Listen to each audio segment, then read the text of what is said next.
Menos de um quarto da população economicamente ativa em todo o Brasil afirma fazer algum tipo de aplicação financeira. O dado é da Associação Brasileira das Entidades dos Mercados Financeiros e de Capitais. Entre as pessoas que começaram a investir, a caderneta de poupança ainda é a preferência da maioria, mas existe uma infinidade de possibilidades para melhorar a aplicação do dinheiro. Como a gente já viu, grande parte dos brasileiros gosta de gastar muito dinheiro. Mas olhando para o outro lado, existe um grupo que consegue guardar uma quantia no final do mês. E a partir daí saber o que fazer com esse dinheiro poupado é uma questão de sabedoria. Só que tem um porém. Um estudo feito pela plataforma Guia Bolso mostrou que o brasileiro investe mal suas economias. A pesquisa levou em conta os usuários cadastrados na própria plataforma, que já passam de 3.200.000 pessoas. Os dados mostram que cerca de 10% tem aplicações e a maioria dos recursos deve estar em poupança ou fundos com taxas altas de administração. Para os organizadores da pesquisa, o estudo conclui que o brasileiro ainda não sabe lidar com dinheiro. O mais importante não é, sobrou dinheiro, eu vou jogar em qualquer lugar porque sobrou. Se você pensar assim, a hora que aparecer uma tentação, como o dinheiro era para qualquer lugar e era para qualquer objetivo, você vai gastar. Então é aquela coisa, vem uma oportunidade mirabolante de ter o carro e você nem precisa trocar de carro, mas você olha lá, você vê que você tem um dinheirinho sobrando, você fala, quer saber? Pô, legal, consegui guardar mesmo esse dinheirinho, vou lá e vou trocar. Não que isso esteja errado, mas às vezes não era um objetivo seu, você acabou comprometendo aquela renda, aquele dinheiro com aquilo ali. Então, objetivo primeiro, e aí aos poucos você vai encontrar para cada objetivo no tempo o investimento mais adequado. Para quem está começando agora no mundo do investimento, os especialistas afirmam que é necessário pesquisar e analisar outros tipos de investimentos que tenham a mesma segurança e rentabilidade maior do que a poupança, que é a queridinha dos brasileiros. A poupança, na verdade, assim, como instrumento de guardar dinheiro, né? Você fala assim, em vez de gastar, eu coloquei na poupança, ele é um instrumento muito importante. Ele tem um valor histórico muito importante, né? É um dos métodos de investimento mais antigos que a gente tem no Brasil.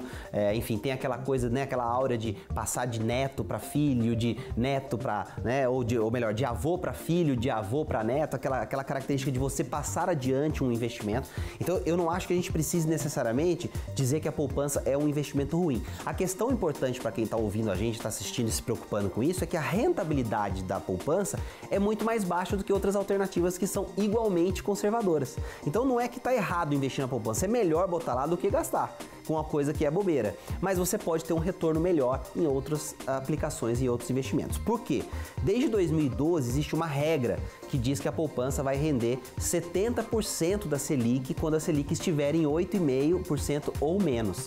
Então, sempre que a Selic estiver em 8,5% ou menos, a poupança vai render menos do que qualquer aplicação atrelada à taxa Selic. Você deve estar se perguntando quais seriam essas opções além da poupança. Mesmo com o imposto de renda, algumas alternativas acabam sendo melhores que a poupança. Vamos para elas. Tesouro Selic é a primeira delas. Tesouro Selic é um título público que você consegue comprar através desse programa chamado Tesouro Direto.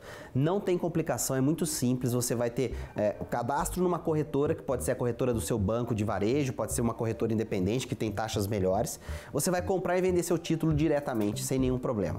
Tesouro Selic rende todo dia útil e rende praticamente a taxa Selic. Outra coisa que a gente tem que ficar de olho é que a gente tem opções chamadas CDBs, por exemplo, que são títulos privados, LCI, letra de crédito imobiliária, LCA, letra de crédito agronegócio, que nos grandes bancos de varejo costumam ter taxas de retorno mais baixas do que nos bancos menores, nos bancos médios.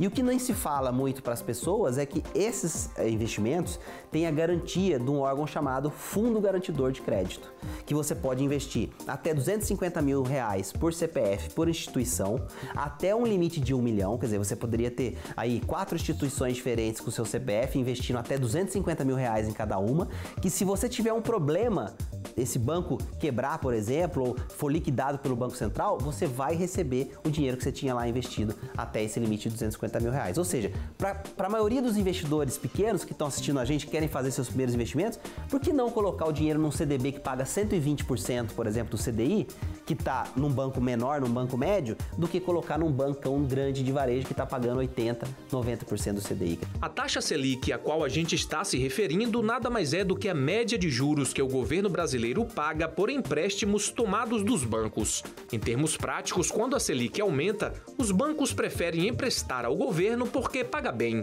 Já quando a Selic cai, os bancos são meio que empurrados para emprestar dinheiro ao consumidor e conseguir um lucro maior. Resumo da ópera: quanto maior a taxa Selic, mais caro fica o crédito que os bancos oferecem aos consumidores, já que existe menos dinheiro disponível. Na verdade, a taxa Selic, ela representa o custo do dinheiro como um todo. Então, quando a gente fala que a taxa Selic está caindo, tudo que tem relação com ela diretamente vai cair. Quer dizer, isso significa investimentos que vão te proporcionar um retorno atrelado à Selic e também empréstimos ou financiamentos, etc., porque todo o dinheiro circula a partir do custo majoritário do dinheiro no país, que é a taxa Selic. Então, nós como brasileiros que queremos ver o nosso país crescendo e se tornando uma potência e tudo mais, a gente quer que a Selic esteja cada vez mais baixa. Então, é legal ter Selic mais baixa, porque o dinheiro vai ficar mais barato, o crédito vai ficar mais barato. Só que o efeito colateral é que sim, as aplicações de renda fixa, elas vão render menos, porque elas estão também relacionadas à taxa Selic. A gente tem que aprender o seguinte: primeiro a gente protege. E aonde é que a gente investe para proteger o patrimônio? Em renda fixa. Independente se a Selic caiu, o instrumento de proteção é a renda fixa. Outro recurso financeiro que o brasileiro acha que tem um controle, mas na verdade não tem, é o cartão de crédito. E a cada prestação registrada na fatura, no final das contas, vira aquela bola de neve. Mas ter um cartão de crédito pode ser bem vantajoso para quem sabe usar, claro. Existe um entendimento errado de que o cartão de crédito é um problema, quando na verdade o cartão de crédito ele é só um meio de pagamento. Se você pensar que o que acontece com as famílias é assim: eu usei o cartão de crédito para abastecer o carro, depois eu usei o cartão de crédito para comprar no supermercado, aí eu usei o cartão de crédito para comprar um presente. O que acontece na maioria das famílias? O centro de custo, a categoria desses gastos, quando ele vai fechar o mês, como é que chama? Cartão de crédito. Mas na verdade você não gastou R$1.000, R$500, R$2.000 no cartão de crédito. Você gastou 200 no presente, você gastou 100 na gasolina, percebe? Então a gente muitas vezes categoriza errado o orçamento, cria aquele monstro inchado chamado cartão de crédito, que lá dentro estão escondidos muitas vezes os nossos hábitos de consumo. E para quem usa muito o cartão, é bom ficar atento. Isso porque desde o dia 1º de junho, algumas mudanças já estão valendo para o mercado de cartão de crédito. Em relação ao pagamento mínimo, antes do dia 1º existia a previsão de um pagamento considerado mínimo, fixado em 15% do valor da fatura, que os clientes precisavam quitar para não serem considerados inadimplentes. Com a mudança, as instituições financeiras agora têm liberdade para definir o percentual do pagamento mínimo, que pode inclusive não ser o mesmo para cada cliente. No quesito rotativo e juros, antes os clientes que não quitavam o total da fatura, mas pagavam pelo menos o valor mínimo, entravam no chamado rotativo regular, que tem juros mais baixos. Já quem paga menos que o mínimo ou não paga a fatura, entrava no rotativo não regular, com juros bem mais altos. Entre as novas medidas que começaram a valer a partir do dia 1º de junho, as instituições ficaram proibidas de praticar duas taxas diferentes e agora têm que cobrar os juros do rotativo regular tanto para o cliente que pagou o mínimo da fatura, quanto para aquele que não pagou nada. Vale lembrar que no caso dos inadimplentes, as instituições já podem cobrar uma multa de 2% paga uma única vez e mais juros. Quando um instrumento de crédito ele é fácil e ele é simples de usar, geralmente ele é caro, então ele custa mais, justamente pela comodidade. Então o cartão de crédito e o cheque especial são muito fáceis de você obter e de você usar. Logicamente eles são muito caros, porque o banco te oferece aquilo como uma grande facilidade, você usa aquela grande facilidade, mas precisa pagar caro por isso, os juros são altos. E para finalizar essa quase aula de educação financeira, a gente separou 5 dicas práticas para que você faça bonito quando o assunto é dinheiro.